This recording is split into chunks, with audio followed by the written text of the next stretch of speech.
Media సోదరులకి నా ప్రత్యేక ధన్యవాదాలు.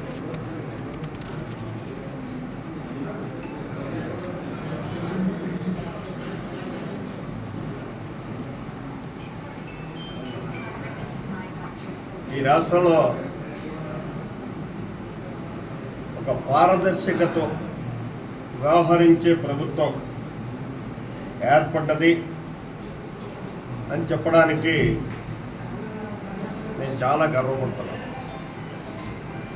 దానికి నిదర్శనం కూడా నిన్న చంద్రబాబు నాయుడు గారి ఢిల్లీ పర్యటన.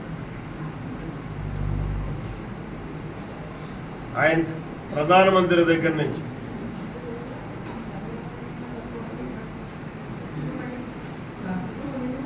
ప్రతి మంత్రిని, ఆయన కలిసినటువంటి ప్రతి మంత్రి దగ్గర నుంచి, అలాగే ఆర్థిక సంఘం చైర్మన్ దగ్గర నుంచి అందరితోటి ఏం మాట్లాడాడు, చాలా సుస్పష్టంగా ఢిల్లీ నుంచి ఆయన మాట్లాడడం జరిగింది. మీతో పత్రిక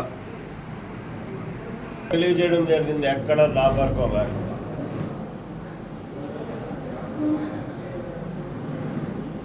ప్రధానమంత్రి గారితో చాలా క్లియర్గా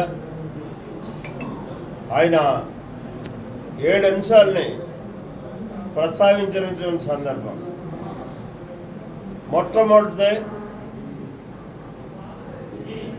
స్వల్ప కాలానికి రాష్ట్రానికి ఆర్థికంగా చేయొత్తునివ్వండి అని చెప్పేసి కోరడం జరిగింది. అంటే తాత్కాలికంగా మేము నిలబడడానికి కావాల్సినటువంటి ఆర్థిక సహకారాన్ని కేంద్రం నుంచి మాకు ఇవ్వండి అని చెప్పి ఒక స్పష్టమైనటువంటి హామీని కూడా తీసుకోవడం జరిగింది.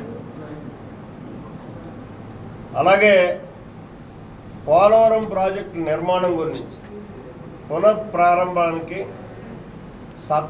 చర్యలు తీసుకోవడానికి మీరు సహకరించండి అని చెప్పేసి అడగడం జరిగింది.